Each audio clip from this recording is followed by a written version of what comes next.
Good afternoon, Arlene.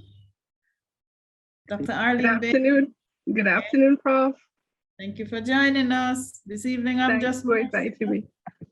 We're just gonna have a conversation. So I'm just Marcia, and I see Alicia Palmer is online from the library. Arlene is going to tell you a little bit about time management, which is going to be so important in your studies. And Alicia is from the library, and she's going to tell you a little bit about the role of the library, and everybody who is going to submit a thesis is going to need the approval of the library. So you're going to listen up. Miss Georgia Bennett is our Assistant Registrar for Graduate Studies and Research. For these 3 months, she has been my right hand and my left hand. I don't make a move without her. Georgie, say hello. Good afternoon, everyone, and thank you for joining us online.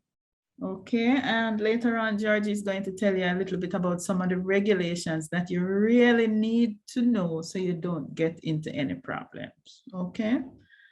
Ken, when Mr. Nelson is here, let me know so I can welcome him. And then we have a recording from Christopher Williams at the end. Christopher Williams is the CEO and founder of Proven Wealth Management. And Chris is going to tell you a little bit about some of the important soft skills that you're going to need for success. All right. So we're going to get started. We're going to get started because our time is so important. All right. So like I said, I'm Marcia Roy. I am the Director for Graduate Studies and Research. I'm a professor of molecular virology. I study virus genes, so you can imagine it's very exciting to be a professor of virology with this COVID. We're encouraging all of you to get vaccinated, and you know you can get vaccinated on campus at the Mona Aging and Wellness Center. And the lady who runs the Mona Aging and Wellness Center, Professor Denise Eldermeyer Shearer, she was a previous director, and she's like my academic mother. She has taught me many things, and sometimes mother force you to do things and force you to listen when you don't want to. All right. Welcome to our Getting Started workshop. We're just here to give you a little bit of advice when you're going to start a research degree, and then we're going to also facilitate some of your questions. So we're going to introduce you to the organization of graduate school. I'm going to give you a few tips about how to succeed in graduate school, and I did my PhD here at Mona. I also did some research internships while I was doing my PhD, but my PhD is from Mona. And of course, we're going to talk a little bit about the relationship between the supervisor and the student and the responsibility of both. So grad school, this is not just more years of college. On the slide here, we're comparing your undergraduate studies to your graduate studies. So as an undergraduate, you're a student, you know, you're absorbing and learning a lot of new material. And sometimes you're not too sure what it is that you want to do. So your breadth is wide. You're trying to explore knowledge, trying to figure out what you're going to do with the next 40 years of your life. You're a recipient of a lot of knowledge, and a lot of what you learn is externally directed. Little different from grad school.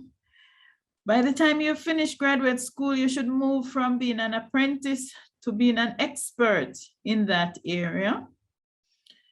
We're more interested in your depth of knowledge than your breadth of knowledge. So I spent many years studying gemniviruses in the Caribbean, and I also do some work on HIV, and I'm the first person from Jamaica to sequence HIV. All right, and those are the 2 viruses that I studied, not any of the others. You should be an analyzer and creator of knowledge instead of a recipient of knowledge. And your knowledge has to be self-directed. That means you're going to be in charge. Now, how the graduate school is organized, you know that you're the graduate student who is going to be responsible for producing this piece of work. And you're going to be directed by a supervisor.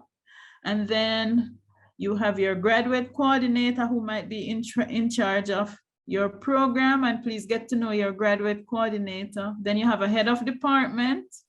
Your faculty has a deputy dean, so make sure you know who that is.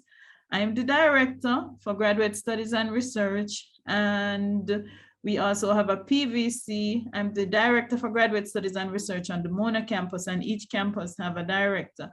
And then the graduate school is, the head of the graduate school is the PVC, who all of us have to answer to, okay?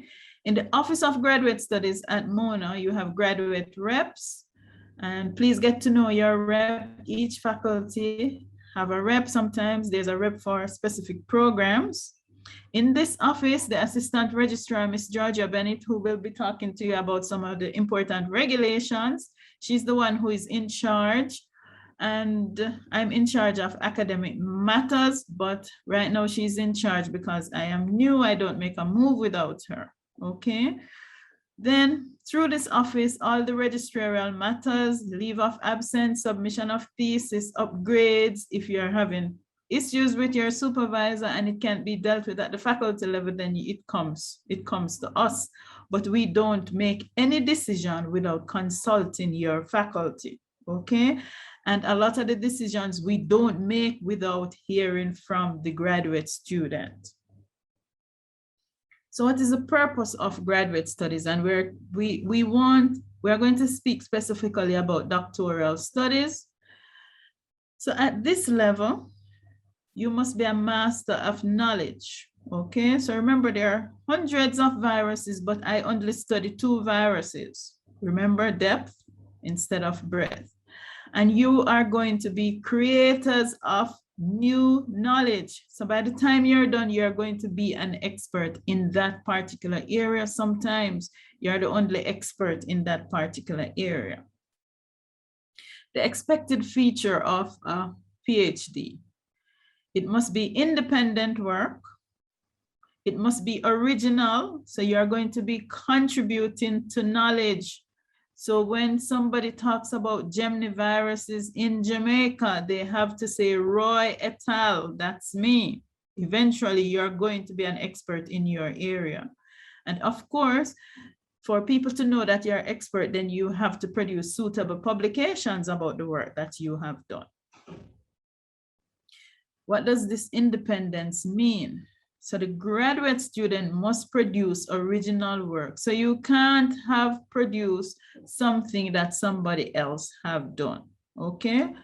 The research and the thesis, you are the owner of that work because you're the one who's going to be toiling to get it done. Sometimes it might be collaborative work. For instance, when I was doing my PhD, I visited the University of Wisconsin, and I also have a professor there that I work with.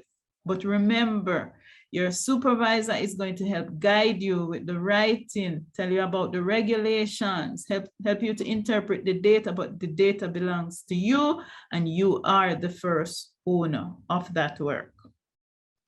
That gives you a lot of power, don't forget. So it might seem overwhelming that you have to come up with something original, but you're going to find out. And for this quote, which is here, flashes of inspiration are infrequent. One often arrives at the end of a project before one is able to take the measure of how original the contribution is. And this illustrates the point that originality is a byproduct of quite ordinary scholarly activity. So you're going through, you're putting this information together, you're toiling away, and by the time you're done, you realize that you have produced something very, very important, and you're the expert at it. So it might be a roller coaster ride, but you are the driver of that roller coaster. You decide how high it's going to go or how low. So you're in charge. So what are some of the key strategies that you need to be successful in graduate school? Remember that you have different expectations from an undergrad, okay? Sometimes you worry, you're not too sure which direction you should go. The work never seems to end. because you're doing a lot of this work by yourself, you might feel isolated or unsupported. You might have difficulty communicating with your supervisor. You're not getting feedback. You're getting anxious because you're not sure how successful you're going to be. You might have funding issues, and it's life. Unexpected things will pop up, okay? So when I was doing my PhD, I had my first son, Jesse. And I'm very happy today because Jamie just got his CSEC results and he passed all his subjects. So help me celebrate as a mother. All right. So things will happen and you just have to fit your research into those things. All right. You have to be proactive and take responsibility of your graduate school experience. Nobody's going to make it happen for you. So think about what you really want, because remember, you have to produce some original work and you're going to be the expert at it. So make sure you're very clear about what you want, okay? Remember, you're going to transition from being told what to do to decide what it is that you're going to do. You are the driver, you have to decide. So don't wait on your supervisor or your dean or your graduate coordinator to find you. You have to initiate and build those relationships. We have more than 1,000 academics on this campus. They're all available to you. You reach out and we're always happy to help. You need to establish a positive relationship with your supervisor and members of your advisory committee and anybody else who can help. You want to make sure that you meet with your supervisor and advisory committee. This says once a year, but we would recommend at least once per semester. You must have a clear purpose for each meeting, what it is that you're going to discuss. What do you want to achieve? All right.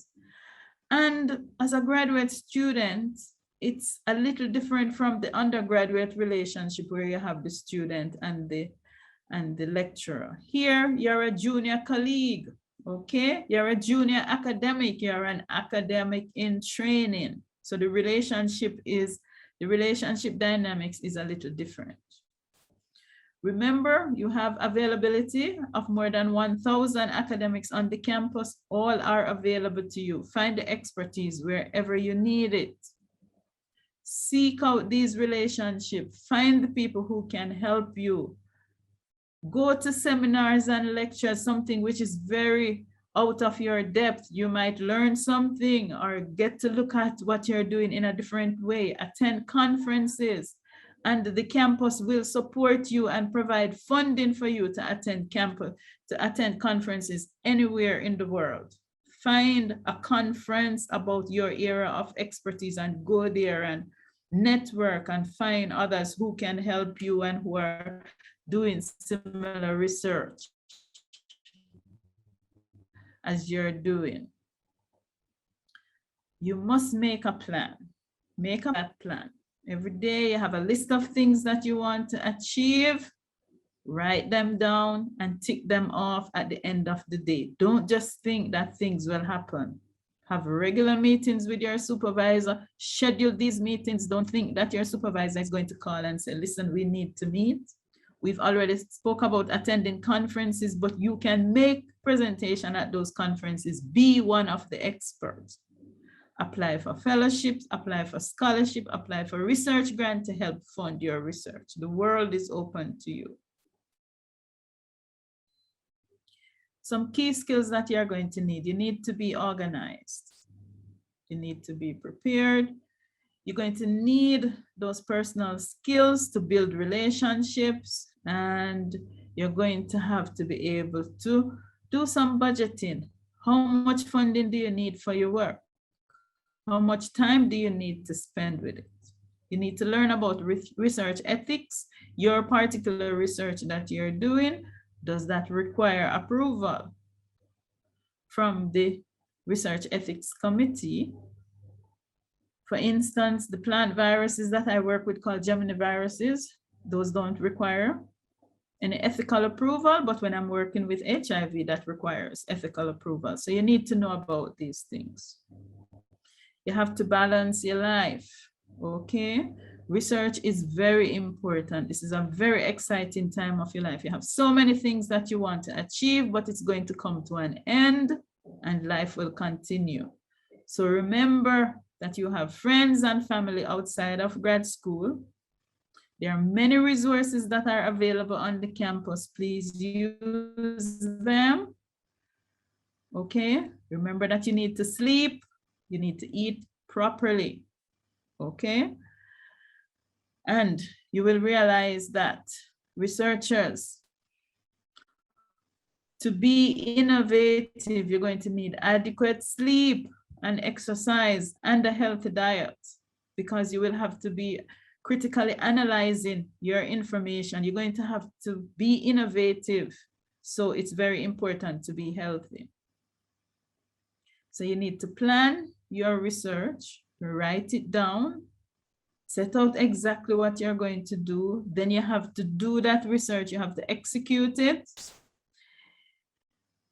And when you have finished executing the research and you say, yeah, now you're gonna have to analyze the data at a deep level to find out what it means. And after you're done with that, then you're gonna have to put it in a format so you can inform the rest of the world about it. So that's the reporting.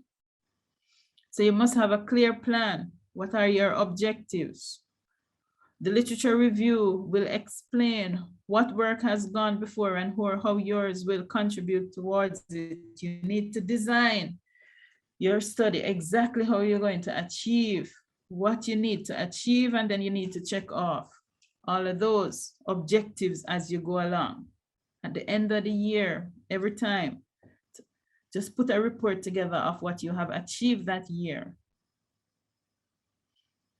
If you haven't learned about plagiarism yet, then you need to go and read about plagiarism, because this is very important.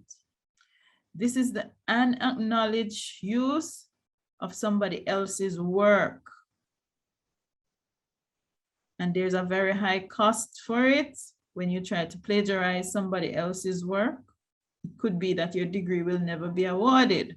So we have a program, a software that we use to detect for plagiarism. It's available to every graduate student, so make sure that you use it. Let's talk a little bit about what are the responsibilities of the supervisor and the student. So that's the student. This is your thesis. 90% of the work that goes into it will be yours, and maybe 10% for your supervisor. Remember, you are the owner of the data that you're going to generate. So what's the responsibility of your supervisor? To give guidance, to maintain contact and have discussion with the student. Eventually, whatever written work that you produce, you want the advice and feedback of your supervisor. And of course, as the work is going on, you want to be discussing it with your supervisor. Supervisor knows what a PhD looks like or what an MPhil looks like, so they will help to guide you as to when you have achieved those targets. This will make sure that you're meeting the particular standard that we need you to meet, and it is your responsibility to communicate with your supervisor. Your supervisor will also guide you in terms of institutional regulations, oral exams, nomination of examiners. They are responsible for, help you to work out the research schedule, take the initiative in raising some of the problems that you might have that you might not see in the future. Okay, but remember, it's your responsibility to communicate with your supervisor. Don't expect them to come looking for you. Then your responsibility as the student is to do the research, make the plan, execute the research, and report it, put it in a written form. So that's your major responsibility, but you have to take the initiative to raise problems that you're having. Don't let them stay there. Usually, the longer you take to report those problems, the more difficult it's going to be to get it solved. So don't sit around with it. Remember, you have your supervisor, your graduate coordinator, your head of department, your associate dean, you have the director. We are all available to you, and you have a student organization maps. They can also help you. So reach out when you need responsible for the meetings that you're going to have. You make sure you take good recordings, whether written or otherwise, of those meetings, so you can check your progress. And you must discuss with your supervisor, you know, how often those are going to happen. Ineffective communication leads to ineffective supervision. So remember, it's your responsibility to reach out to your supervisor if there is an issue. And if you don't get it solved, then you take it up to the graduate coordinator, to your head of department, all the way up the chain until you get it solved. Because remember, this is your research, your degree, you're the first owner. So you should discuss with your supervisor how often you're going to meet, what is expected during those meetings, how soon you expect feedback once you have submitted a written work. If you don't get feedback, how often should you check in? Do you want to have a conversation, or is it going to be a written feedback? Do you have to make an appointment with your supervisor, or will your supervisor have an open door where you can walk in at any time? How often you're going to meet, and what is the agenda for those meetings? You must agree on goals and record keeping. Those are your responsibility. So you have a conversation initially to decide how those things are going to get done. Some of the resources, I've already told you, you have more than 1,000 academics that are at your disposal.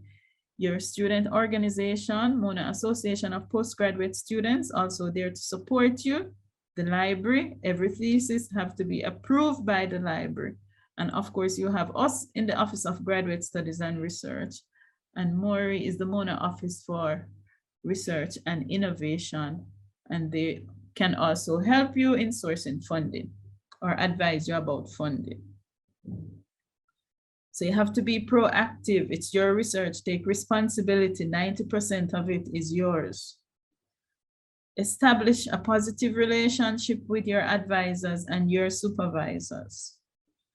Embrace your academic community. Find the resources and the help anywhere you can find it. Know your program requirements and timelines, because once you're over time, there are some resources that are not going to be available to you. Create an annual plan and follow it, and at the end of the year, collate what your successes have been and what the next plan is going to look like. Take a professional approach to your work and your interactions with others, and remember to have a balanced life. Thank you very much, ladies and gentlemen. Okay, are there any burning questions? You can raise your hand and we'll acknowledge you. If you have any burning questions, Therese, I see you. Yes, good afternoon. I want to say this to you, first of all, congratulations on your I don't know if your daughter, your son's their CXC results. Oh yeah, sweet. Congratulations, and congratulations on being the only person who is dealing with research on HIV/AIDS. And thank you so much for your presentation. That's all I want to say. Thank you very much. Wow. Yeah, it feels really good. You know, it's very challenging for everybody in this COVID time, but yeah, Jamie, pull it off. Dr. Arlene Bailey is going to talk to you about time management. Thanks very much, Marcia, and good afternoon, everyone. Congratulations as well to Prof. Roy on her directorship, and also to the successful CSEC results, and to all of the participants online who may be celebrating our results as well. It's always a pleasure to collaborate and work with Office of Graduate Studies and Research and the team in relation to these workshops and also working with graduate students. And Prof. Roy is an accomplished, she mentioned, and excellent guidance, gives excellent guidance for graduate students and graduate studies. And thanks for the overview and tips that you just shared. So in terms of the presentation today on time management, we are going to be looking at ways in which to manage all of the activities that we would have to accomplish as we go through our graduate journey. Congrats to you on starting or continuing your graduate journey. You're at least midway through this semester, and so you'd have a number of experiences that you might want to share or ask questions as we go along. You can include them in the chat or in the Q&A after as well. So in terms of time management, on the right, we see time management is a great concept, but who has time for it? And especially during this time where everything is even more urgent than before, and there are a lot of online demands and so on, we might see how best we can manage the time as we go through. And then of course, being on time itself for our presentations is also important. So one of the areas that they suggest we look at is how much time do we actually have? We always say, well, there are only 24 hours in a day and it works out to 168 hours in a week. And how do we divide it up? So from time to time, we could probably sketch out how much time we have. What are we allocating it to in terms of hours, if we can? Sometimes it's not as precise as recommended, but we just go along. And certainly during this time of the pandemic, then things may vary. So for example, they have the number of hours for travel, but that might be the number of hours we are now working from home or assisting with children's online schooling and so on. And then, of course, on the right, which is more focused on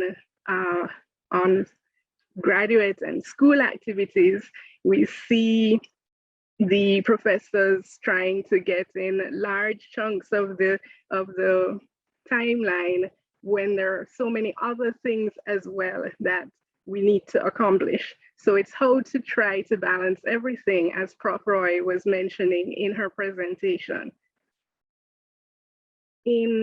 This is a 2020 graphic. It was a global study done, and it was asking graduate students about how concerned they were about the impact of COVID-19, the potential impact on graduate education.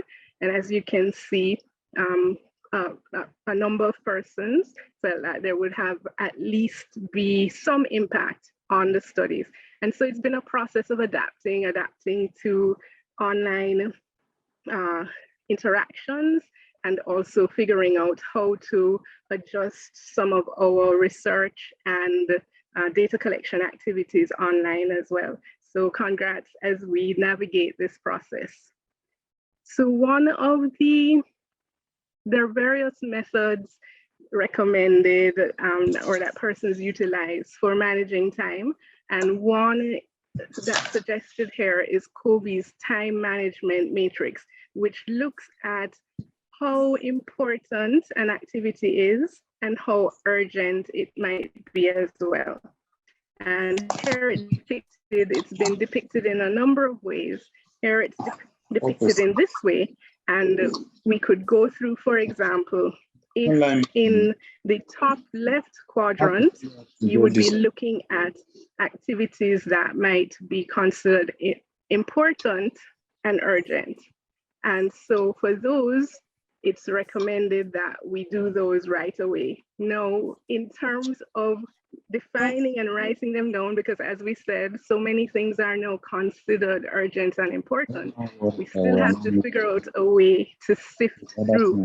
And so we have, for example, this is both our graduate work and our professional activities if we are employed as well as family and other activities. So in jotting those down in that box, we would be seeking to find time to do them right away and clear them off. And as Prof. Roy said, to tick the list as we go along. In the top right quadrant, there are some of the planning activities, which are not urgent necessarily, but still very important. And it's good to figure out at a point, when are we going to get these done?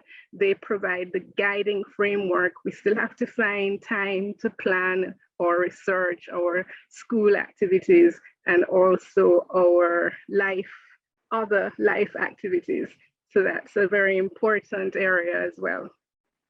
For the those that are deemed not important, and again, we would be assessing, others may think that they are important, and that's where we have to figure out how best to navigate. So for example, we shed those that are urgent, but not as important as the crises. We figure out how to schedule meetings. Can we get assistance with some of the things? Can we make our ongoing tasks run smoother or easier? And how will we schedule those to fit into the time that we have available? And then it's recommended that we limit those that might be considered distractions, which we would list as well, or things that are not urgent and not as important. So this matrix or grid can be used as a guide. And if you've tried it or you think it might be useful, you can make a note as well and include and see how best to position things and whether we can now find a time to get some of these things done. In setting the goals as well, it's recommended that they be SMART goals, specific, measurable, attainable, relevant or realistic, and time bound. They have a specific timeline that we are working towards. So some of the key activities we mentioned, we want to set goals and we can set them short, medium term, and long. We have our to-do list and we should have our schedules or timetables. So it's good, for example, to have a 4-month timeline, especially as we are in the middle of the semester here. What do I have any specific deliverables to hand in? Our upcoming seminars, what's the plan, ethics submissions, what am I expecting to have to do over the next 4 months? And you can also include the dates that these would be due. So for example, if the ethics committee is meeting on the first Friday of each month, but they need the submission 1 month before, then you would schedule that date in as well. Other key activities as well, which we have been mentioning, is to prioritize. So as we said, a number of areas that are considered priority. How are we going to select which ones to prioritize first? And how are we going to reserve the space? And that's both the physical place and the time to get things done. So as we see in the little Dilbert comic at the end there, he's turning down going to a meeting because he takes the first few hours to get some things done. And his colleague says, I'm offended by this. And he says, well, this is how I'm managing my time. So of course, and it's not always possible to decide how we're going to manage the time in this way, but it's good to have discussions with your colleagues, your fellow students, supervisor, family, and so on, just to say, this is some time and space that I need to get something done, and see how you can negotiate the best approach.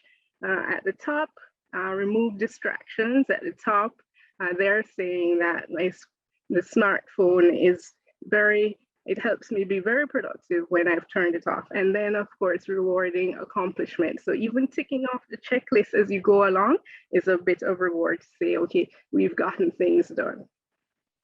It's also useful to be aware of the modes or moods that work best for you.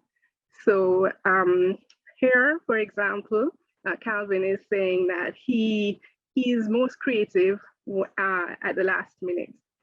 If that works, then it's an approach that you can try to manage, but then sometimes it becomes quite a crunch if everything is left for the last minute, and of course not everything can be accomplished.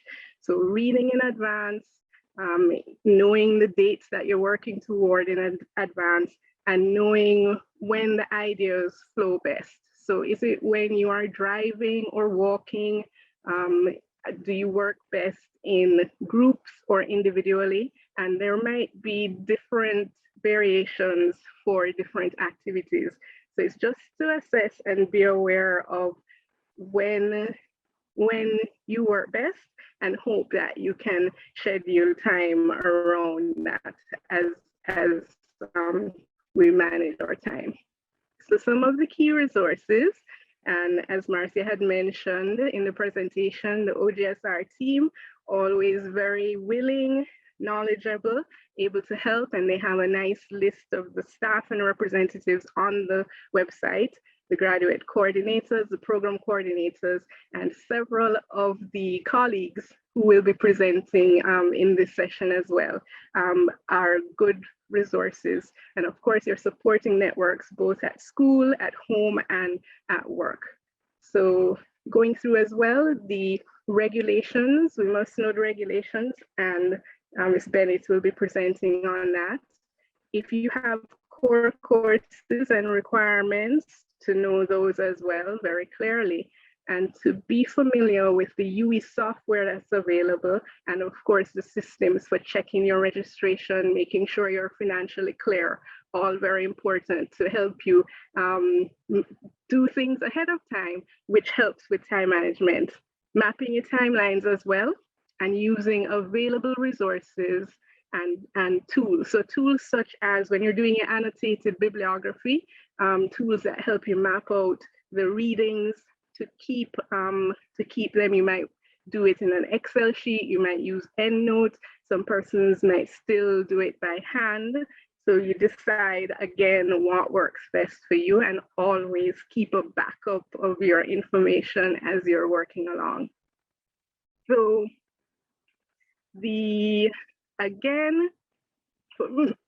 mapping the timelines, especially if you,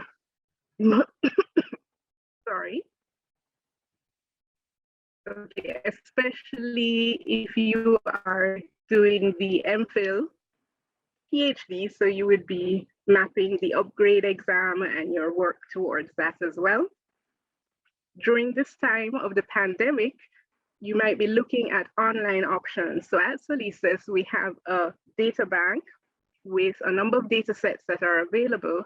For example, a survey of living conditions up to 2018 and so on. And so if you feel that for your research, it might be useful to work with secondary data, given that during the pandemic, it's difficult to collect data face-to-face, this is an option. And there are a number of online data collection and analysis possibilities that you can consider for your dissertations.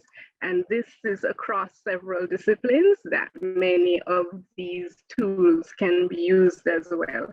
And they help you manage your time, both your time that you're working and your time in the program. As mentioned, after the program, there'll be time for future work and further publication. You want to make sure that you complete your degree as planned. The ethics committee submission, this is the website here, so very useful, and it's now an online process.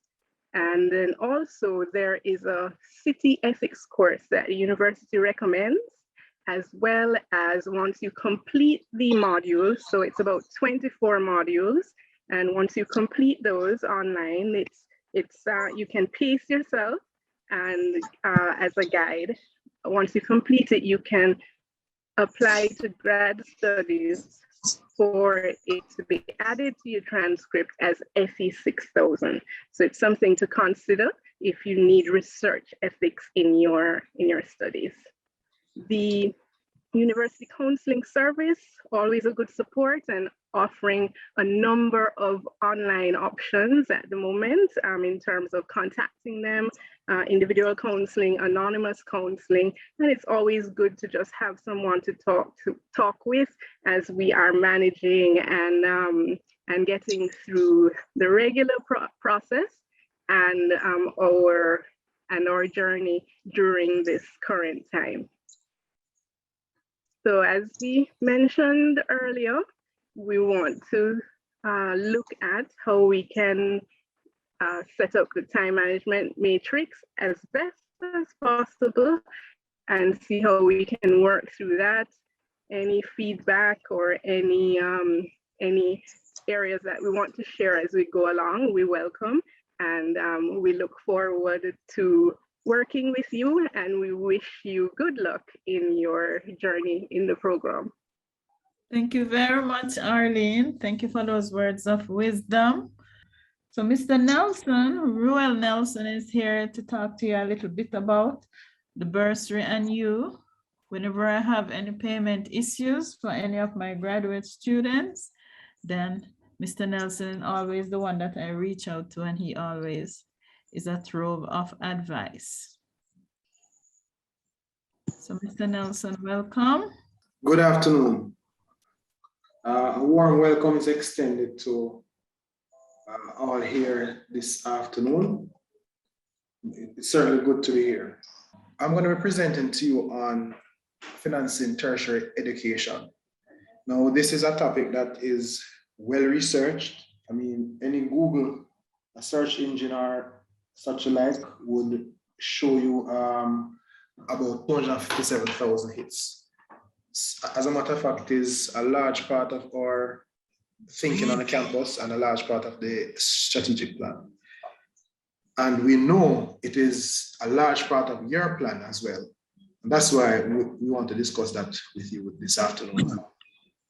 All right, so at Billings, SAS, and the bursary, we are in charge of customer service as it relates to your statement of accounts, your charges, etc., etc.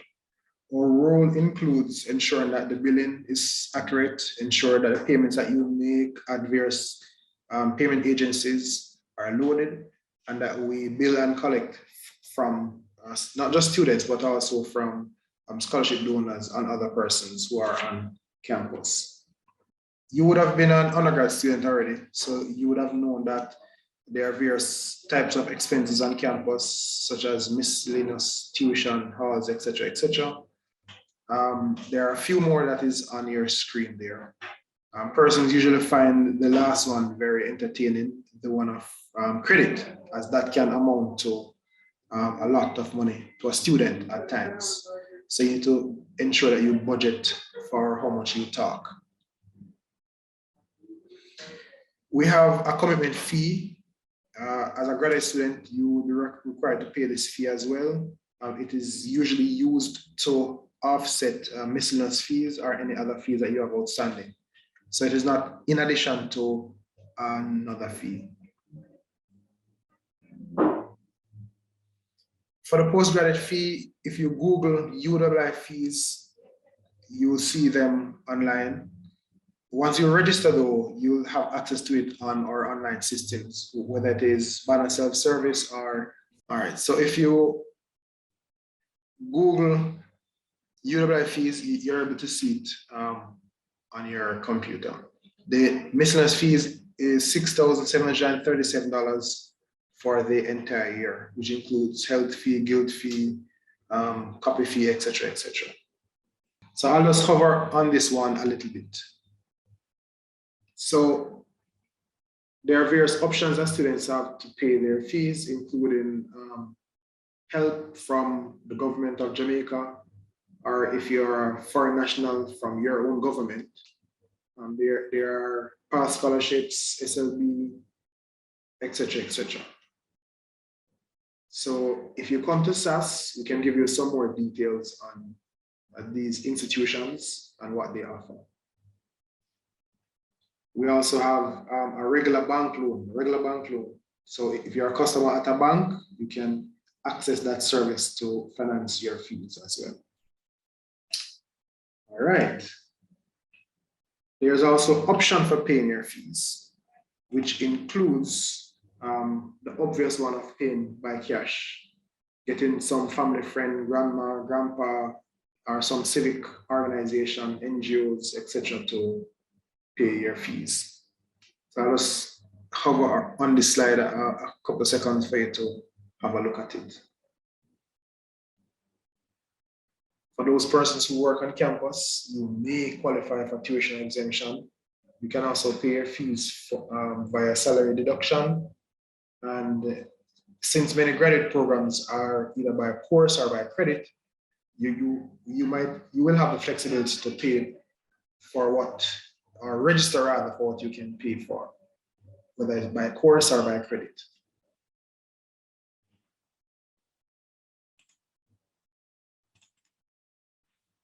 All right, we spoke about that earlier, Quantify the fees.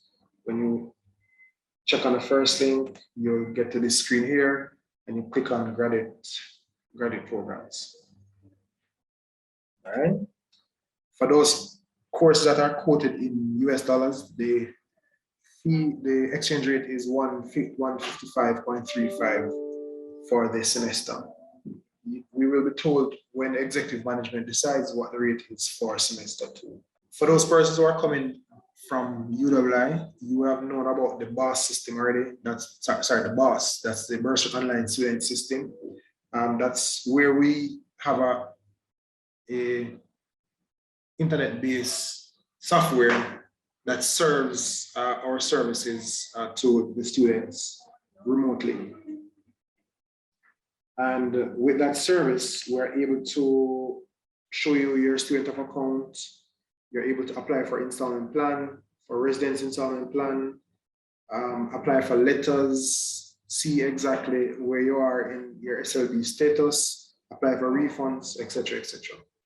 So this Bursary Online Student System offers a suite of services to the students. In terms of the installment plan, for persons who are registered in the first semester from August, the installment plan would have ended in September 2017.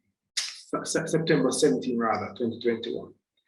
Usually 20% of the fees are required to be paid, and then the rest is spread over 3 or 4 months. We advise you to pay your fees early or on time to avoid the various penalties that may be attached to non-payment.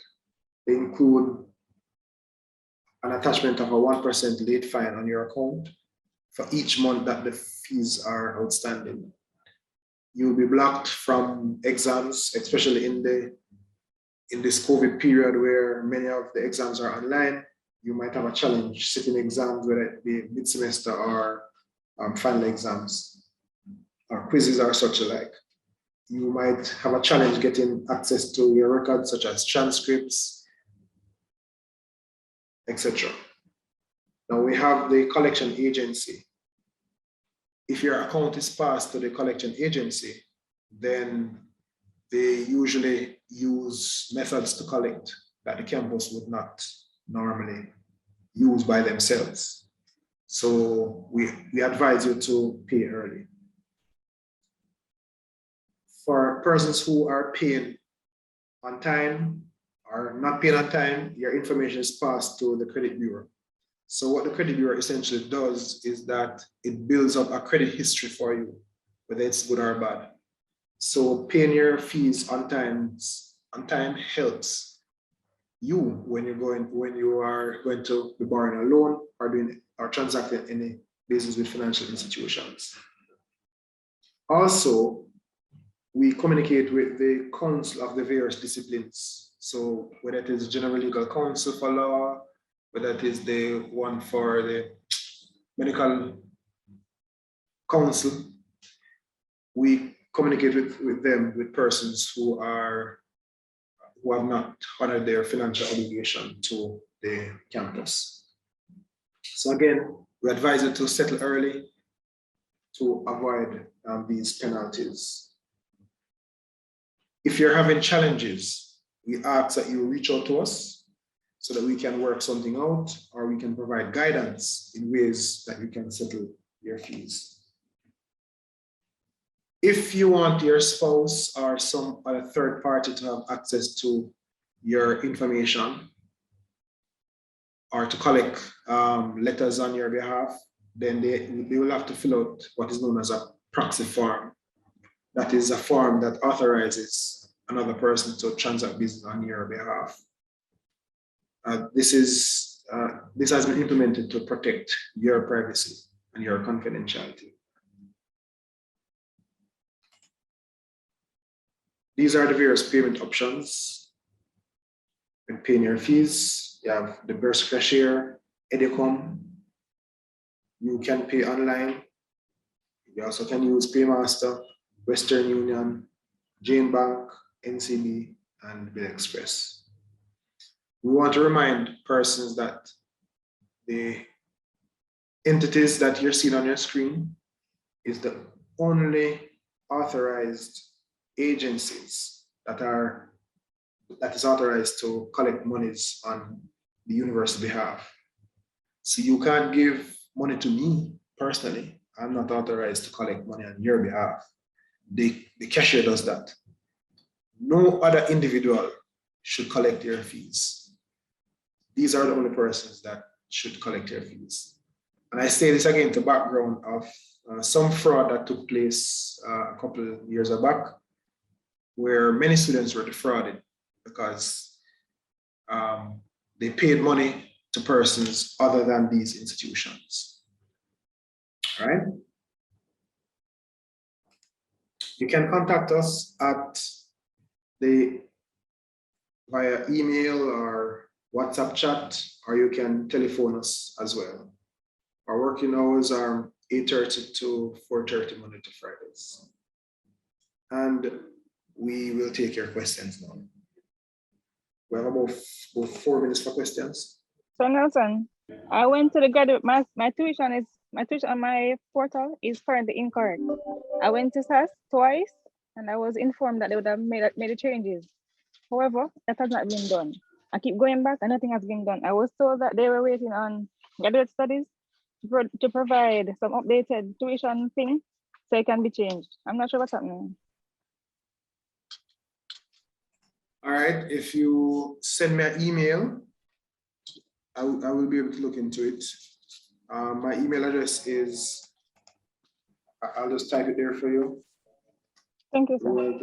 Nelson@uaim.edu.un. Thank you, Erica. Is there anybody else with a question for Mr. Nelson? Just raise your hand. Sasha, Gay, and Alicia have asked if the presentation will be made available, the recording. Yes, I can make it available. Yes. Another question? Okay. Thank you very much. Thank you, Mr. Nelson. So our next presenter is from the library. And remember, each thesis have to go through the library before they can be submitted to graduate studies and research. So I would like to invite Dr. Alicia Palmer from the library to make her presentation. Alicia. Good afternoon, everyone. Thanks for inviting the library to give a presentation on the role of the library. Well, the UWI Library plays a very important role in the life of students at the Mona campus and at the U campus on a whole. Now, one of the things we want to highlight for you is that we have one main library and 4 branches, and by now you would have been aware of that. So I'd like to emphasize a few things before I get into the heart of the matter, and that is the main role of the library. The library has the function of supporting teaching and learning. We also help in the advancement of the research agenda of the campus. And I've highlighted 2 main things, the role of conducting thesis consultations, that is having your research reviewed or your paper reviewed before you submit to graduate studies, as well as your paper being reviewed once graduate studies has sent over your thesis for that final aspect. And I'll talk a little bit more about that in a bit. We also provide reference help, citation training, and two of the other main roles of the library as well is information literacy sessions, which are requested by faculty and students. And we also provide support in terms of the foundation IL sessions and the ULink sessions. And the ULink sessions are important because that's where you'll get your training in terms of how to access the databases. Now, the MONA Information Literacy Unit, which is very important in your graduate life in the sense that this is a unit that you need to know when it comes on to submission of your thesis. So the unit has 3 members. There's Ms. Yolanda Tugwell, who is the librarian in the unit. I'm Alicia Palmer, who's the instructional design specialist. And we now have a new admin, Mr. Samuels, who will be helping to process your thesis as well. Now, the unit functions to ensure that theses that are approved have gone through the process of being adequately vetted. So you're vetted for your references, and you're also checked to make sure that you follow the thesis guide. And I'll bring up a copy of what that looks like in a bit. But I want you to, from this moment on, remember the name MONA Information Literacy Unit, and remember this email address, milieu.library@uwimona.edu.jm, because this is where you'll be sending your thesis when you're requesting a consultation, or this is where your thesis will come over to us for scrutiny. So you want to remember that email address. Now, in terms of some of the things that you need to know about the library, we have a wealth of resources available for you on your research journey, the chief of which is you can access this in person now. So you can come into the library, you can request material, you can speak to somebody at the circulation desk, you can get help at the reference desk in terms of having help with citation if it's something quick that you need access to. Now, we also have MERIC, which is available currently in SCBL and also the Medical Branch Library, and I believe there's a study space as well at the Medical Branch Library. Now, due to COVID-19, there is reduced access, but we still have those services available. The PGLC, which was the Postgraduate Learning Commons, that is under renovation, so that's not readily available for you. How do you access all of these resources to help you to write those research papers? One of the things that you need to do is at all times when you're entering the library, make sure you have your ID. In terms of the online space, you will need your ID number and your password that you use for SAS or OUR-VLE to be able to access our databases. Now, in terms of borrowing, you are able to borrow laptops when they're available, and those have been identified for select groups based on the arrangements that were made when those were procured. And we also have the tablet project, which will allow you to borrow a tablet. And this is for students who do not have access to smart devices. Again, there's limited access to that, and students have to send in a request via their lecturer or their department, and you will get access to one of those tablets or laptops. And in this case, I think we only have Chromebooks now. Once they're available, you can get one to borrow, but you have to follow the process. And that information as well can be found on our website. Now, the ULink, which is a big part of the backbone of the library providing you access to databases. And this is something that you need to be very familiar with, because this is where you're going to find some of those research papers. And this is where you'll have access to the databases that the UWI-MONA campus has paid thousands of US dollars for you to access. And one of the things we're finding is that we're not getting a great uptake from using UWI-Link. The interface has been redesigned to be more student-friendly. And we want you to log in with your UWI password, your ID, and your ID as well as your password, and access the databases, try them out for yourself, download materials, research information that will help you to write your paper. We also have electronic media that's available to you in the form of ebooks, e-journals, and we have a few CD-ROM programs that are available. That is a bit limited. Now, in terms of our collections, depending on your area of study, you will have access to information from government serials, or we have a select number of periodicals, both online and in physical format. We have the West Indies and special collections as well. And this is just to show you the wealth of research and resources that we have available for you and for you to use. So we encourage you to use this. We also have published works published by UWI Mona authors from the other campuses, as well as international authors and West Indian authors. And so there's so much information available for you. It would be hard for a student to say that the UWI Mona campus has not provided you with the resources you need to write an excellent research paper. We also offer ebooks from ProQuest, eBook Central, and EBSCO Host, just to name a few. This is the most important aspect of what the library offers in terms of your thesis and dissertations. And we have ProQuest dissertations and thesis full text. You can access this information via searching UWI. And this is one of the best ways to find theses that have been published before at other campuses, as well as I'll talk to you in a little bit about dissertations and theses that have been published here at the Mona campus. So as you will see, the key is using UWI for all your search needs. We don't want you going to Google Scholar where you, for the most part, sometimes will be prompted to pay. We have these resources available. We have all these databases and we want you to make use of them. In terms of our thesis collection here at the Mona campus, we offer UWI full text thesis. So those from October 2014 to the present are available online for faculty and staff, and these can be found on UWI Space. Prior to 2014, so dissertations from 2012, you can find them on UWI Space as well, but in some cases you will find abstracts. I mentioned before EBSCO ProQuest dissertations and thesis, but I also want to mention EBSCO open dissertations that you have access to. So in case you want to see how a lit review has been written up or how, for example, your method section should look, these are good examples that you can draw on.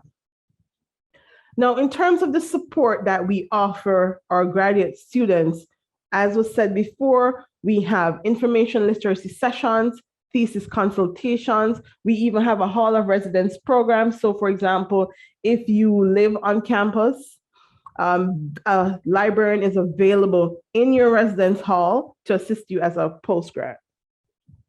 The library has been offering curbside pickup. This might not be on an expansive basis now because students are increasingly now allowed into the library to have access to information, but this is one of the services that we offer. We also offer interlibrary loans, so you can come in and talk to our circulation specialists at any of the libraries. Again, we have tablets and computers, Chromebooks on loan. In terms of examination papers, these are available to students once they're submitted by the department. This may or may not be necessary for you, but this is a service that we want to tell you about as well. And all of this can be found in UWI. UWI Scholar. UWI Scholar is going to be very, very important. And this is a platform that the UWI campuses have. And it's very important because it helps to showcase your research. And I'll talk to you a little bit more about why you're going to need to sign up for a UWI Scholar account. Now, if you are going to submit your work to ethics, which is a strong possibility depending on the type of research that you're doing, you will need to have a UWI Scholar account. You'll also need to have a UWI Scholar account if you're going to apply for certain types of grants. So I want you to think about this right now, and once the session ends, think about getting your UWI Scholar account because we want to promote scholarship on the UWI Mona campus. Another center on the campus that you need to be familiar with is the Mona Campus Research and Ethics Committee. And I'm mentioning that because I talked about UScholar and one of the reasons you need to be able to have a UScholar account. So those are two very important links that you need to pay attention to. If you do a quick Google search or you just type in UScholar, you'll find the information as well. Now, we offer training in the various citation styles, and these are just 3 of the most popular ones. Every semester, these trainings are held, and we have one coming up on November 4th at 2 p.m. It should come out on MITS soon, and some departments have received that information. And that will be our APA session. And this is one of the first sessions that we will be having regarding citation styles. We have training as well as per request on the other styles.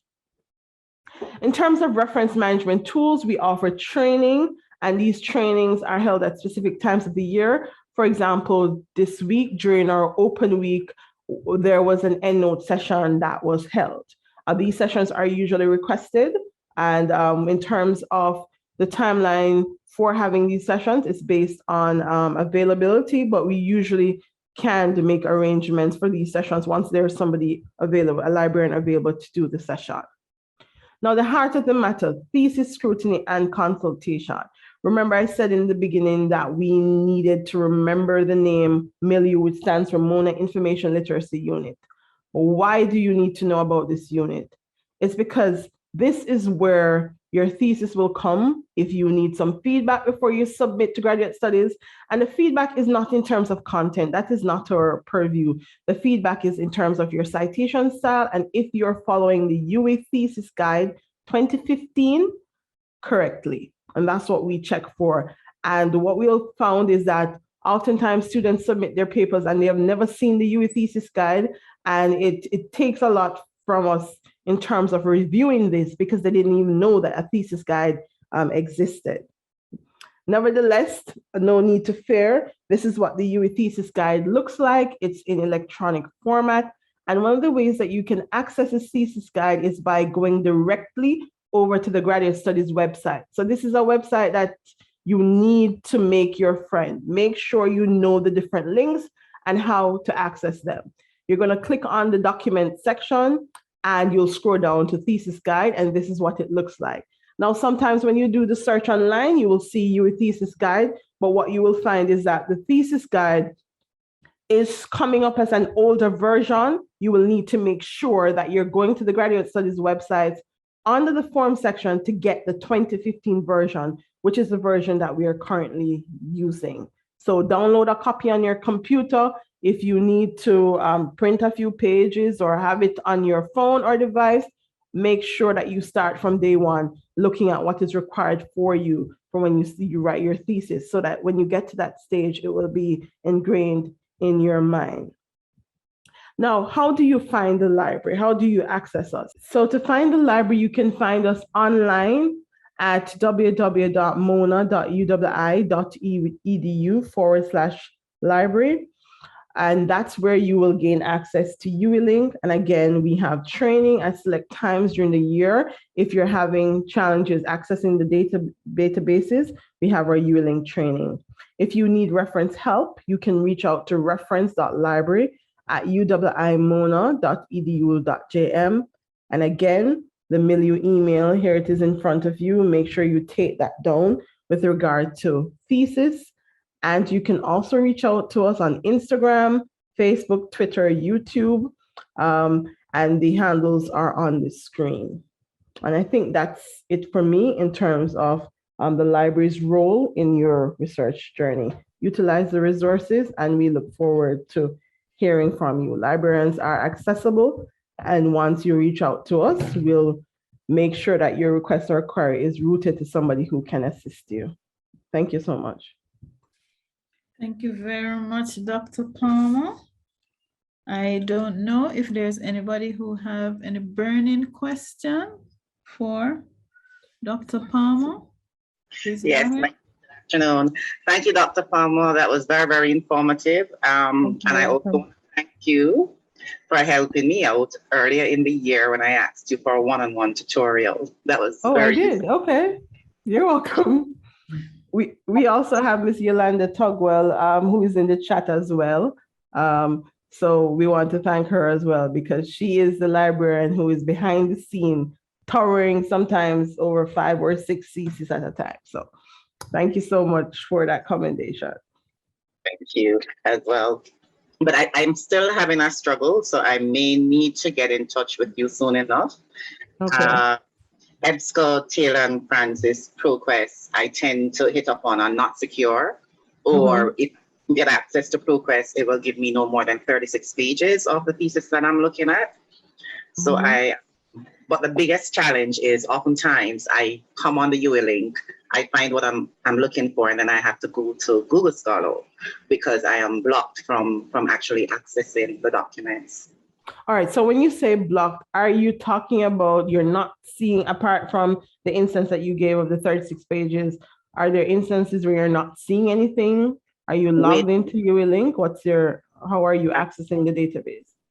I'm logged in I'm always logged in with Taylor and EBSCO in particular. It usually takes me to an area that either tells me it's not secure and I can't go any further, despite efforts, or it asks me when I get to that site to log in via my university's access. All right, so one of two things could be happening. Have you clicked on the advanced button? Because sometimes you will see those messages often related to our proxy, and it says that it's not secure. But once you're logged into UA link, you don't have to worry. So you would click advanced, and that should take you to the article that you're looking for. In terms of the 36 pages, sometimes you will only see small bits of a document, depending on maybe the permissions that have been given with regard to that thesis.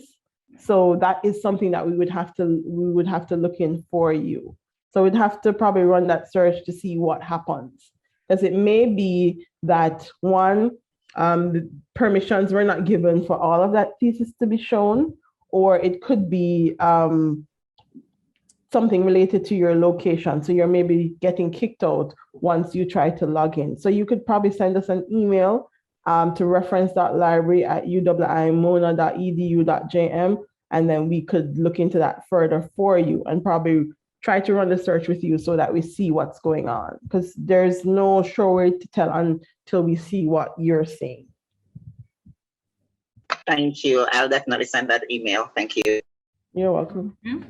Thank you very much, Dr. Palmer, and thank you very much, Yolanda. I see you busy in the chat, putting all the information that our students need. We appreciate it. So our next presenter, ladies and gentlemen, get out your pen and paper, because Miss Georgia Bennett, our Assistant Registrar in the Office of Graduate Studies and Research, is the regulation czar. So whenever I need anything, I'm in George's office, and she's going to talk about some of the important regulations that you need to know so you don't run into problems with those. And while Georgie is coming in, I want to welcome our faculty representatives. We have Geraldine Hofung, Shanique Simpson is online, Candice Prince is online, Beatrice Brown is online, and I saw O'Shane Grant. So if you have any questions, you can put them in the chat, and the reps will try to answer those questions for you as we go along. So good afternoon again, everyone, and thank you again for joining us online. Now, our regulations, graduate regulations booklet is like a Bible. These regulations guide the way we operate in the Office of Graduate Studies and Research, and all our programs are governed by them. Therefore, in addition to the role of the Office of Graduate Studies and Research highlighted on the screen, our office is also responsible for ensuring that our regulations are followed by our students. With that being said, the first regulation I'd like to bring to your attention is with regards to registration. And the regulation states that all students are required to register each semester, and continuing students who fail to register are deemed to have withdrawn. Therefore, if you're pursuing your research seminar, your thesis, your course, your courses, anything you're doing in a semester, you must register for it. That's the only way the university can generate a transcript for you.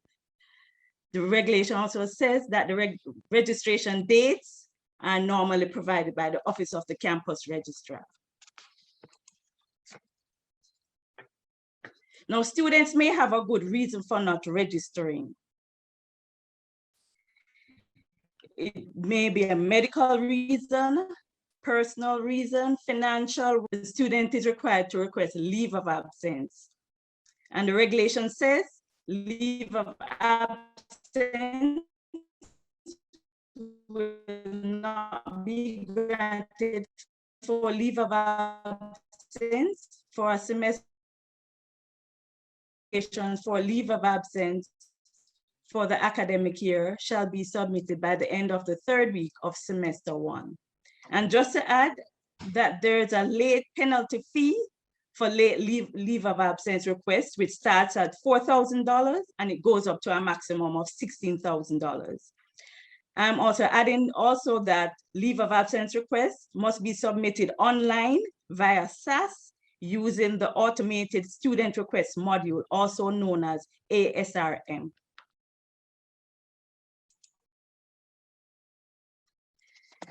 Time limits for registration.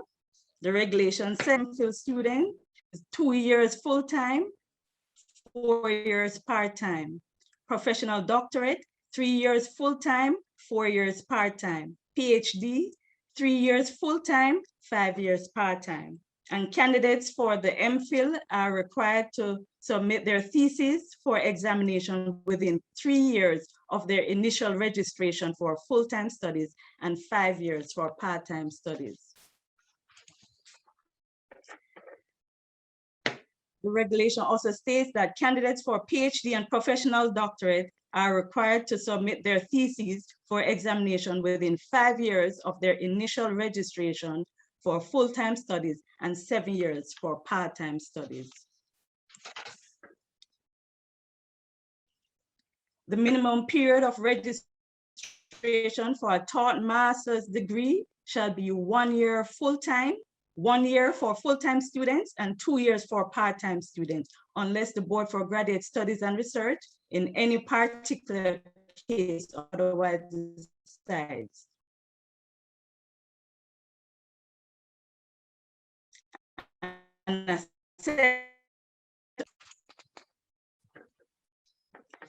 Now, there are two kinds of withdrawal from the university: deemed to have withdrawn and required to withdraw. Deemed to have withdrawn is normally something that the student did not do.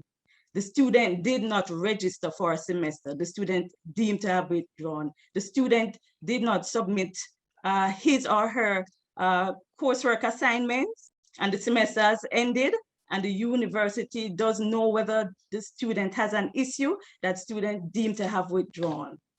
Required to withdraw is normally as a result of poor academic performance, and that is when the university writes to the student informing him or her that you're required to withdraw.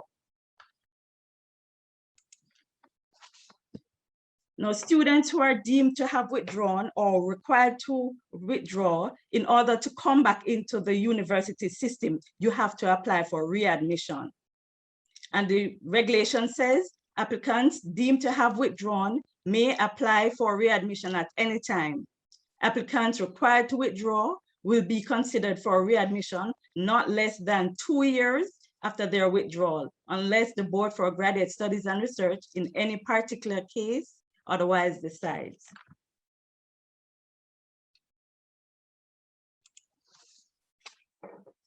Now we're on to research seminars, and this is mainly for research students. The regulation says students enrolled for an MPhil degree must satisfactorily complete at least 2 research seminars.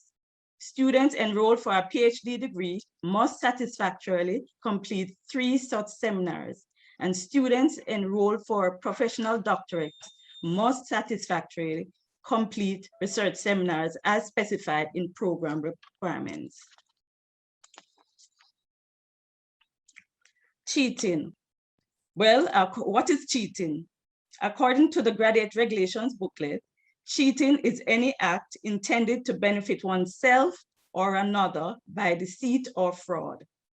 A candidate must not directly or indirectly give assistance to any other candidate or permit any other candidate to copy from or otherwise use his or her papers.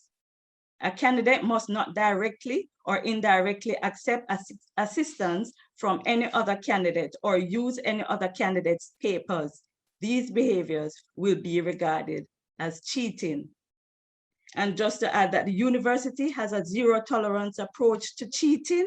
If found guilty of cheating or attempting to cheat, the penalty can range from a student being disqualified from the examination concerned or disqualified from all his or her examinations taken in that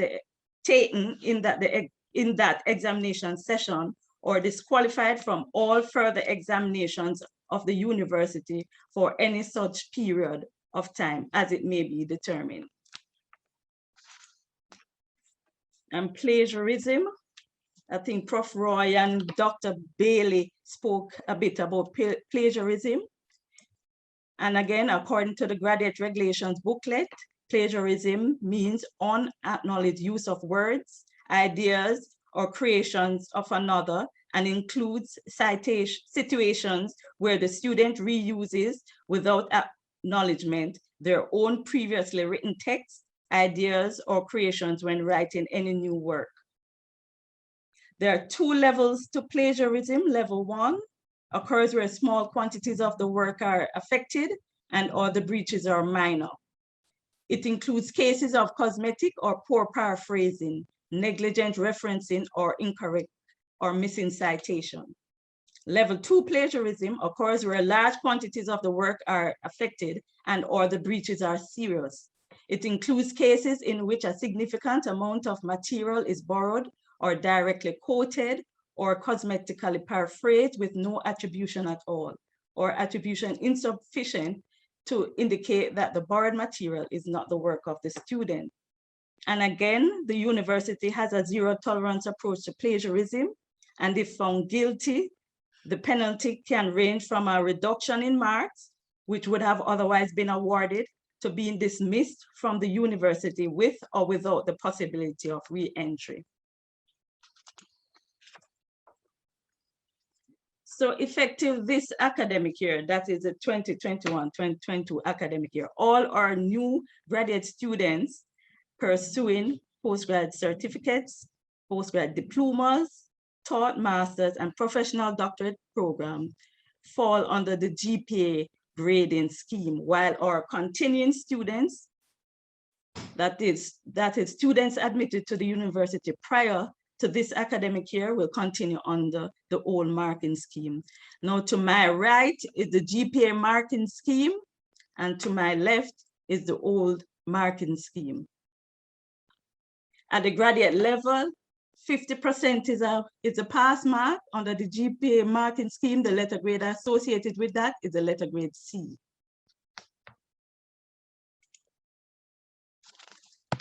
The regulation also says, in order to be successful in a course, candidates are required to pass either the coursework or the written examinations and coursework. Where a candidate fails a course, he or she will be required to repeat the fail component or components of the course or the entire course. Where a candidate fails any component of a course that counts towards the final grade, whether coursework or final exam, will be deemed to have failed that course and will be assigned the grade FC, which means fail coursework, or FE, which means fail exam, even if they obtain an overall mark of 50% or higher. And this is what the regulation is referring to. For a course you have received a mark 50% or higher, and you fail a component of the course, you'll be assigned the letter grade FE or FC, depending on the component failed. And the candidates who obtain an overall mark below 50% in a course will be assigned a grade F1, F2, F3 based on the overall mark achieved. The regulation goes further to say candidates must reach the threshold semester GPA of 2.00 or above to continue in the program. Academic standing will be based on the semester GPA. If a candidate's semester GPA falls below 2.00, the candidate will be given a warning in the first semester. If the candidate's semester GPA falls below 2.00 for 2 consecutive semesters, they will be required to withdraw.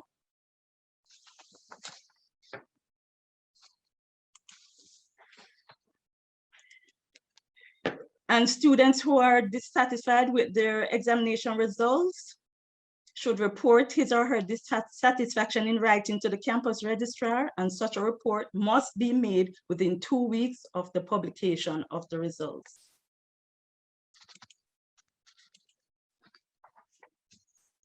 Under the GPA system, to be awarded a distinction, you have to have a program GPA of 3.70 or above, and graduate certificate programs are not eligible for distinction under the GPA system. In the case of professional doctorates, the following conditions apply for high commendation to be awarded: a GPA of 3.70 or above in the coursework component, no failure in any individual course, high commendation for the thesis component.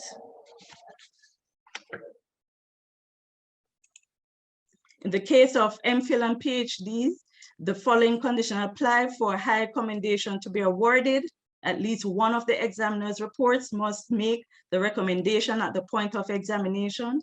Examiners must be unanimous in their recommendation at the oral examination that such an award should be made. And my final slide is just to highlight the programs that do not fall under the GPA grading scheme. Therefore, when these students, when you would have registered, you would have registered under the section M11. And just to add also that our regulations booklet is not yet available. As soon as it becomes available, it will be sent to you via email. Thank you. If there are any questions for the assistant registrar, just raise your hand and she'll try to answer those. LJ asks, if I start with 2 years full-time, master's, 2 years full-time, can I switch to full-time for my second year? Maybe it's part-time. They can clarify. So 2 years part-time, can you switch to full-time? Yes, she can switch to full-time. I can read her the regulation, what the regulation says. It's regulation 1.54. After a certain period of time, for purpose of calculate time limits for part-time registration is treated as equivalent to 1.5 years of full-time registration only for the first 2 years of full-time equivalent. For the purpose of calculating time limits for registration, part-time registration is treated as equivalent to 1 year full-time registration only for the first 2 years of full-time equivalent registration for the MPhil, or 3 years full-time equivalent registration in the PhD. Therefore, thereafter, part-time registration will be treated as equivalent to full-time. So ladies and gentlemen, what that means is that if you register for the MPhil for 2 years full-time and you think you're getting into problems and so you switch to part-time, it's not going to benefit you. And it's 3 years for the PhD. So if you register 3 years full-time for the PhD and you're running into time management problems and you want to buy yourself a little bit more time, there is no time. You will be expected to finish in the same time as somebody who has registered, who has not changed registration. 3 years for the MPhil and 5 3 years for the PhD. Oh, you mean the time within which, okay, yeah. Yeah, the time within which you're expected to submit. Yeah, so you don't benefit if you switch after 2 years or 3 years in the PhD. To part-time. You don't get any more time. I see Andrea has a question, so we'll just take one more. Andrea, I know Yes. you've been waiting for a while. Yes, good afternoon. With respect to plagiarism, let us just suppose that you have not adequately cited work. I know I've been told as 20%, so it's probably unlikely that that would happen for so much of your work. But in the event that you have not properly cited your work and then you are found guilty of plagiarism, is there an avenue whereby the student can present a case for to say that, you know, and the onus being on the student to prove that it wasn't deliberate, and they're asked to submit the work rather than withdraw the work rather than withdraw themselves? Is there such a thing? Prof, you want to take that? Yes, I will take that. Andrea, we're very cognizant that a thesis is a huge document, and you know, I have never read one that didn't have some errors in it. So let's say that you're doing something on HIV and you cited my work on HIV, but you did not put the reference there. And this is just one time in your thesis and it's 2 sentences, then that's certainly forgivable. But if you're going to take paragraphs and huge pieces of somebody else's work and use it in yours and don't cite it, and you do it several times, then that becomes a problem. So Andrea, are you with me? Yes, understood. Error, right, Yes, a simple error understood. can be forgiven, but if you're going to consistently do it, then you're going to have a hard time proving that it was not intentional. Okay, thank you. All right. Okay, then, so we'll have some time at the end. If you have other questions, we'll take them because all our speakers, as far as I can see, have stayed with us. Yes, So and Prof, there are 2 questions in the chat. Okay, Arlene, go ahead. Let's clear those before we move on. Thanks. So LJ had a follow-up, and so, but let's do Nikita's first. Nikita said, I registered as a full-time Master's in Education student. How can I go about switching to part-time? On my paper, it said full-time. When did Nakisha? That's her name? Nakita, when did you start the program? I started this year. Okay, so if you want to change your enrollment status, you just submit to our office a letter advising us that you wish to change your enrollment status, and then we will forward that to the School of Education for them to advise us whether they will approve such a request. Once we get a response from the School of Education, we'll update the system if it is approved. Okay, thank you. Is there an email address that I would use? If it's possible to send in the chat. Oh, the email address that you can send the request to? Yes, please. Okay. It was just sent into, send it, yeah. Okay, thank you, Cameron. Arlene, you said that there was one more question. Yes, thanks. So there's now a follow-up to Nikita's question from Gabriella asking, will the switch affect the enrollment status? I'm not sure what you mean by enrollment status.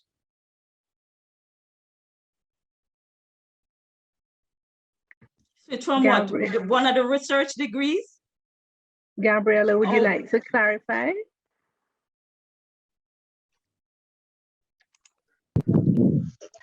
Hello, I'm asking with respect to the amount of years that you will take to complete the program, because I was advised to make a switch. I'm currently in Belize. Okay, so Gabriella. It depends on the program.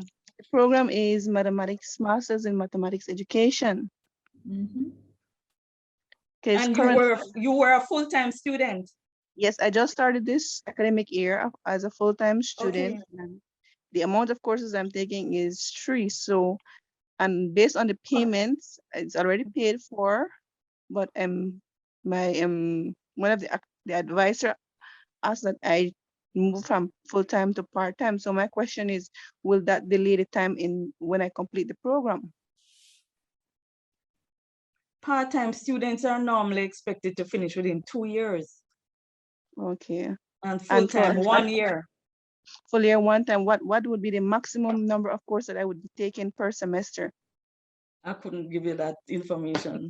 Because according to the advisor is that it is the same amount that a full-time student is taking and a part-time student is taking.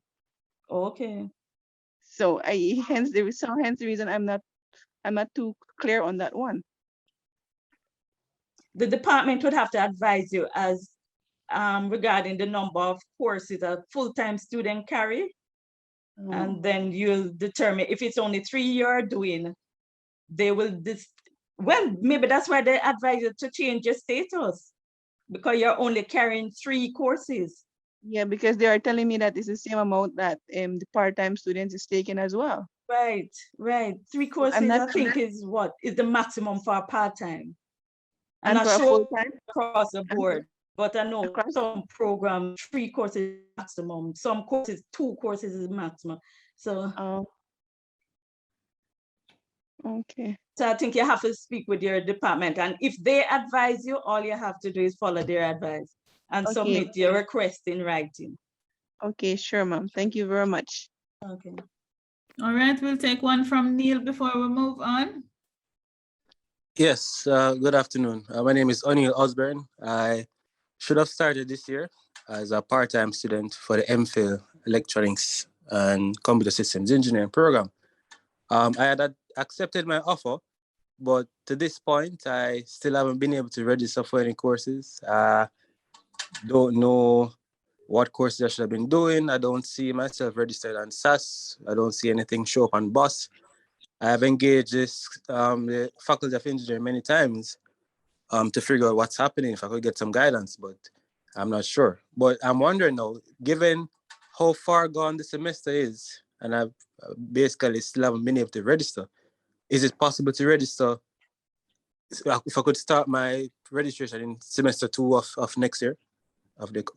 Yes, you can start in semester 2. You will have to submit a request of requesting deferral of entry for semester 1 of this academic year, and ask that you commence your program in semester 2. That letter that you will submit to our office will go to the Faculty of Engineering for them to advise us whether that request can be granted.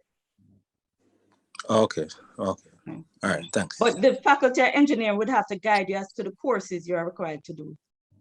Right, that should have been the case, but I've been contacting, emailing, calling, but I still haven't gotten any concrete word. No guidance whatsoever, so I'm not quite sure. Okay, Kim, can you put my email in the chat, please? O'Neill, you can email me and I'll get it to engineering and get your response. Okay, all right, thanks. Kim, please put my email in the chat. So, ladies and gentlemen, we're going to move on. So our last presentation is a recording for Christopher Williams. He's going to give you a little bit of advice about your soft skills. We've been talking a lot about your technical skills, which is what your degree is about, but Christopher will be advising you that the soft skills are also important. Christopher Williams, co-founder and CEO of Proven Management Limited, continues to set the bar high in the finance industry for his pioneering achievements. Guided by his leadership, Proven is an established force to be reckoned with across the business landscape, locally, regionally, and internationally. His visionary outlook made Proven Investment Limited the first company to list on the Jamaica Stock Exchange market. The company also earned just over $10 billion in profits for the first 2 years of operation. Additionally, through a private placement in 2010, the equity raised by the company still represents as one of the largest private or public US dollar offerings in Jamaica's capital market. Christopher has earned numerous accolades for his achievements. In 2017, he received a nomination for the Renowned Business Leader Award, a recognition reserved for the top CEOs in Jamaica. But before these accolades, Journey to Excellence was launched by the President of Immersive attended Jamaica College and would continue his education at the University of the West Indies, where he earned his bachelor's in accounting. He later earned his MBA at the prestigious School of Business at York University in Toronto, Canada. Always driven to succeed, Christopher's outlook for Proven remains unrestricted. The company is presently a multi-million US dollar Caribbean-focused private equity company with holdings in portfolio companies that include the GMMB Group, Proven Wealth Limited, Boston Bank Limited, International Financial Planning, Proven Real Estate Investment Trust, Access Financial Services Limited, Robert Manufacturing Company Limited in Barbados, and Dream Entertainment Limited. Also, he chairs and serves as director for numerous boards with the following recent appointments, such as the chairman for Caribbean Alternative Investment Association, Branson Center of the Caribbean, Proven REIT Limited, Jamaica College Foundation, Jamaica Association for the Deaf, and Professional Football Jamaica Limited. And is also the director for Usain Bolt Foundation, Proven Wealth Limited, Boston Bank Limited, Proven Management Limited, Jampro, and International Financial Planning Limited. In addition to his image as a business leader, Christopher is a devoted husband to his wife, Michelle, father of 2 sons, and enjoys sport in his free time. Ladies and gentlemen, please welcome Christopher Williams. Hello? Yes, Rich. Yeah. Sorry about that. That was muted. I was. Is Jordan fault? I don't know where we get that that introduction from. That don't even sound like me, But I guess my marketing team I try to prop me up, so they don't give me a whole heap of accolades. It is my pleasure to be here with you guys tonight, and to spend a few moments and just talk to you. Frankly, as I was listening to you, Curtis, and I was thinking back to my days, years ago, jumping into a new program, and how excited that was for me, and how critical that experience was in shaping my life over the next 30 years. And so I say to all of you listening in here that this is a critical time, and I encourage you to make the most of it. As Curtis was saying, don't jump into it full force. And a lot of my existing friends today are people that I would have met, through my studies, through my bachelor's and my master's. So, this is an opportunity for you to make lifelong friends. So grab it with both hands. So while we're here this evening, I am not so much a proponent of the hard skills. What you're embarking on here is an exercise in driving your technical competence, which is what I call your hard skills. And as a executive and as somebody that has hired a number of people over my career, I want you to spend a few moments with me focusing on enhancing your soft skills, because I really feel that it is the combination of those two skills that result in your individual success. I have seen way too many individuals that are, book smart, and technically brilliant that have not exercised their competence to the full ability, nor have they achieved as much as I think they can achieve because of a weakness and an ignorance of the soft skills. So tonight I want to have us talk a little bit about using this time at UE to not just enhance your hard skills, but to also look at various ways you guys can work together to enhance your soft skills. And the soft skills comes from a mindset. It's very much a mental exercise. So in the same way, you are training your mind, whether through repetition or whether through logic and understanding, you're training your mind to understand occupational risk management, to physics and science, whatever the technical skill is, you're training your mind to understand that technical skill and to improve your ability to drive that technical skill. It is the very same process that you have to go through to train your mind to enhance your soft skill.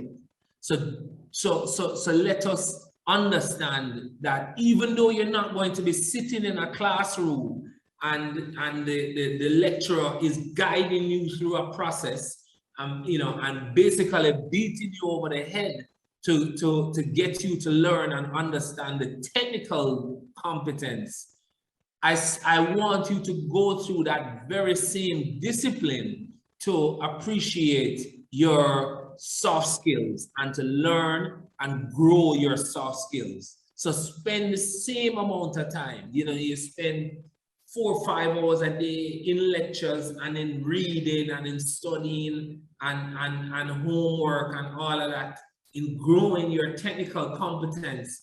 Spend 2 hours out of the day focusing on reading and mental exercises to drive your soft skills.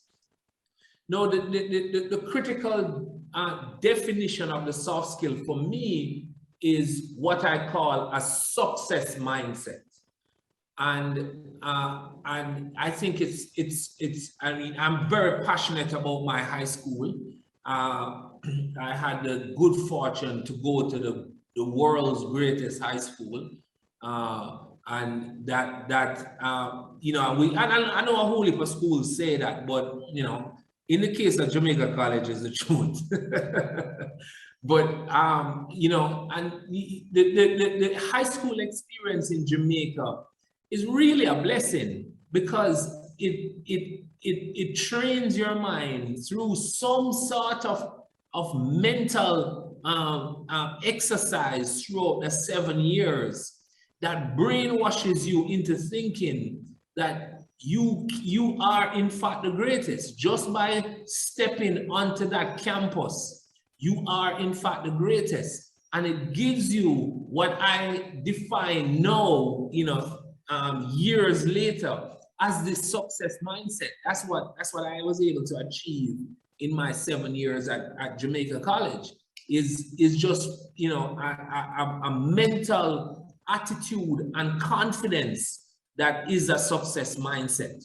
And what are the various tips that I would have gone through that would have driven that success mindset? And that's what I want to, I want to emphasize tonight.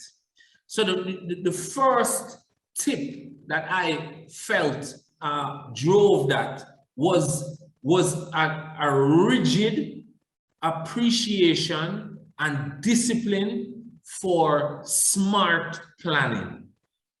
I mean, we planned everything, and we still do, as old boys participating in the school.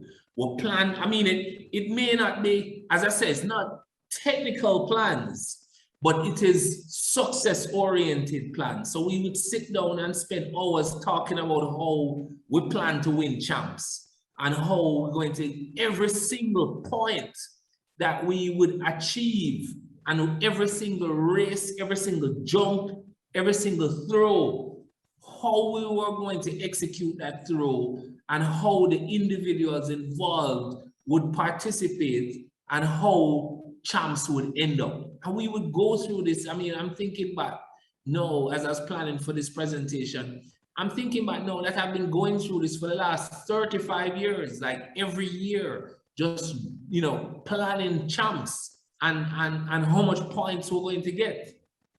And that discipline, mind you, as I said, it's driven largely by, you know, a braggadocious attitude that you know, that we all get from these boys' schools in Jamaica.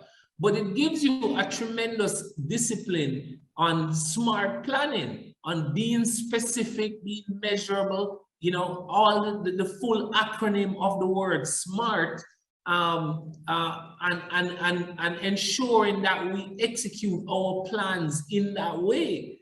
And that discipline is something that I carried through to my career, you know, combined, of course, with the technical competence of finance and so on. But more so by this success mindset and this tremendous discipline to plan everything. And I'm asking you to do that. I mean, you know, we all know, you know, the timetable management of when you're a student, but that timetable management is critical for your SMART skills as well. So I ask you, the first tip for that success mindset is to ensure that you're living by a SMART plan. That you know your entire focus over the next, you know, whether it's 12 months, whether it's 1 month, whether it's 6 months, you know, whether it's 3 years, is driven by a SMART plan. The second thing is, and of course, you know, before I move on, you know the saying: if you fail to plan, you plan to fail. So beg you, drive the soft skills, drive the success mindset with good SMART planning. The second tip that I would like to emphasize is a tip that I picked up from Dr. Agri Irons. When I moved into you know, to banking, and I joined NCB, which was my career move before starting Proven. We had a discipline. I'm not sure, you know, how we started it, but we had a discipline of every start of the financial year, we would go through a talk with a psychiatrist, with Dr. Agri Irons, and he would essentially, you know, coach us mentally on success and emotional intelligence. So the second critical area that I want you to focus on is your emotional intelligence and managing your emotions. You know, he pointed out to me that you make your best decisions when you are at your resting heart rate. And that is where the saying comes from, to stay calm. And you know, and you're at your resting heart rate when you are calmest, when you are most relaxed. So that's where that comes from. So you have to train yourself as best as possible to stay as close to your resting heart rate as possible. And you know, you have all the techniques of talking to yourself, of breathing exercises, etc. And you know, as I said, I want you to be as disciplined, you know, just as much as you know you're going to get up at, you know, at midnight to study or whatever. You must have the discipline and be include in your calendar your emotional intelligence time to focus on getting your your heart rate down and calming yourself, right? And so that's the second discipline of the success mindset, ensuring that you operate as much as possible at your resting heart rate. Stay calm. Thirdly, I want to highlight and to encourage you to have a positive attitude. A positive attitude for me is like the shock absorber on your car. And, you know, I am at the stage in my career that I get bombarded by all the car dealers literally every day to buy all of the big cars. I mean, believe it or not, the last WhatsApp that I got from a car dealer was trying to sell me a car for $45 million. No, I'm still stunned. The man WhatsApped me and offered me a test drive. And of course I took the test drive. But when I returned it, he said that the car was $45 million. So, I mean, I'm just stunned. But you know, they target me and they bombard me to buy all of the big cars. And every single one of those big cars have shocks. So I am saying, I always said to myself, how come as technologically advanced as we have become, how come they're still building all the cars with shocks? I mean, they have all these GPS and so on. Shouldn't they be able to go around all the bumps in the road and you know, just ensure that you have a smooth ride? Why would you still need, you know, to have all these shocks? And the reality is, no matter how advanced the world has become, the reality is that you're still going to hit bumps in the road. No matter how advanced, how sophisticated, how rich and expensive the world has become, the reality is you're going to hit bumps in the road. And that's life. You're going to hit bumps in the road. So your positive attitude is your shock absorber.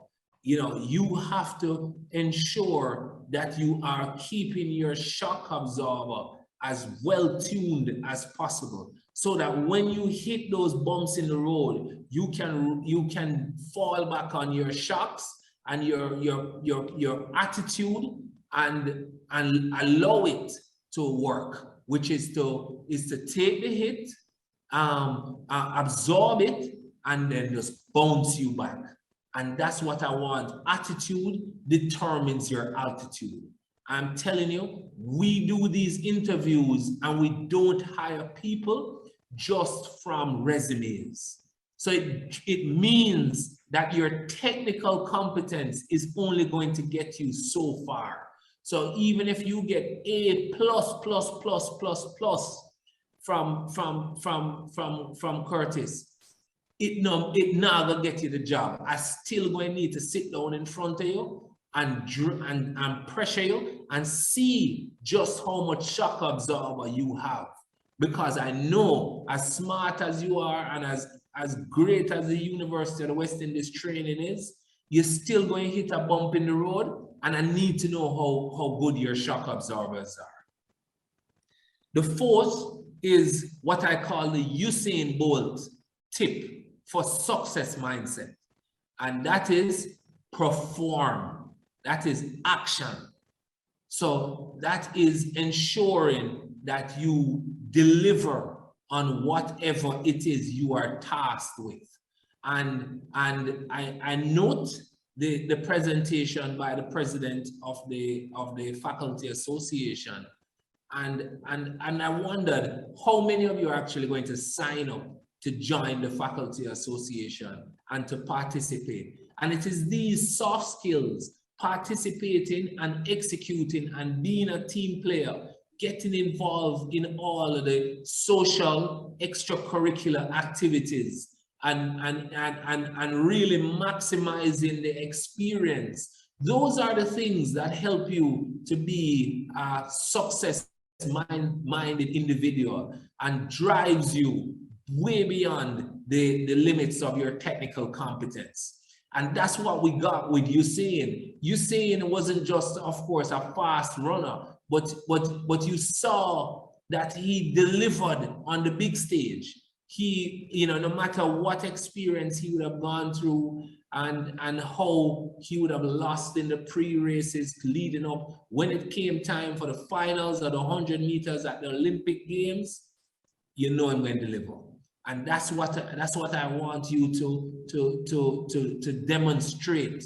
And you demonstrate that by volunteering and participating in the extracurricular activities and training yourself to be a Usain Bolt. You deliver, whether it is, you know, a little social function, whether it is an online session to, you know, to vibes up everybody, you know, whatever extracurricular activity it is. I'm not talking about, you know, your projects and your tests and all of that. I'm talking about your soft skills, ensuring that you have that success action, not success mindset, but that success action. And you are mentally training your muscles to deliver on whatever activity you are presented with.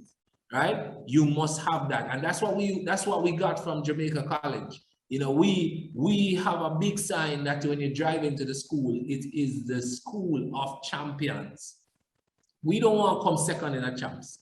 We're depressed. You understand me? We want to win champs. We want to win Manning Cup. We want to win Colts. We want to win Pepsi. We want to win Schools Challenge. Literally, we sit down every year at our strategic planning meeting. And the strategic plan is to win everything, every single solitary competition that exists for the schools. And that's what, you know, I want you to train your mind by participating in the extracurricular activities. Train your mind to be success oriented and to be action oriented.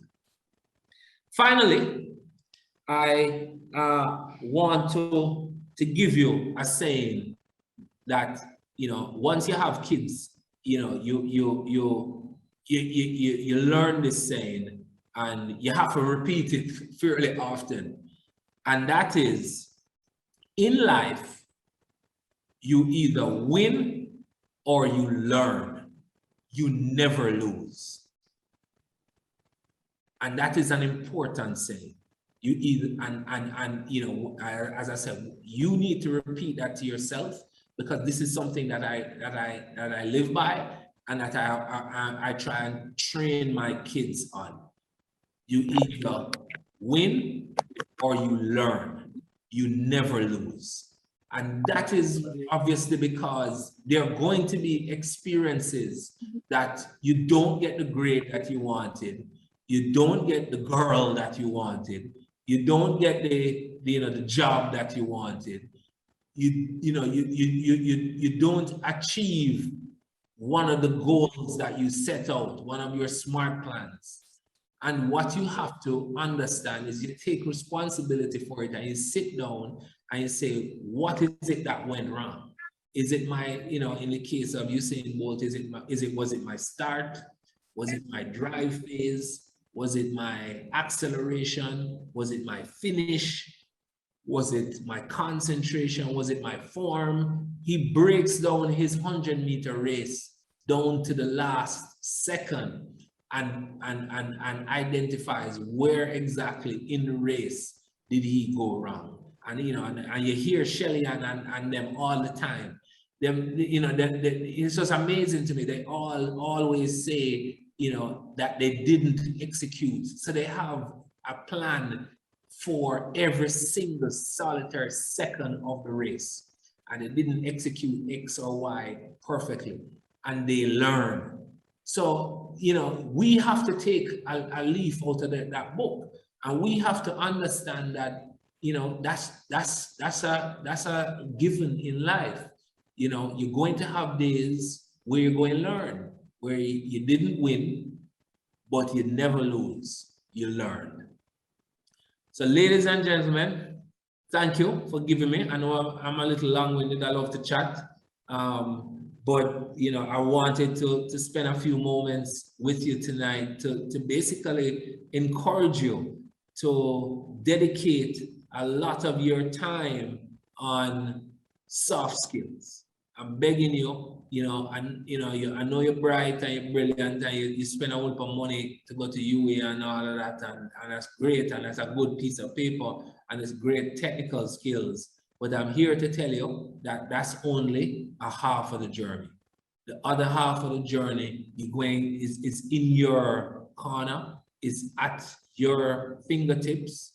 You just have to spend the time focusing on it, focusing on your smart plan, focusing on your emotions, trying to stay calm and maintain an emotional intelligence as much as possible.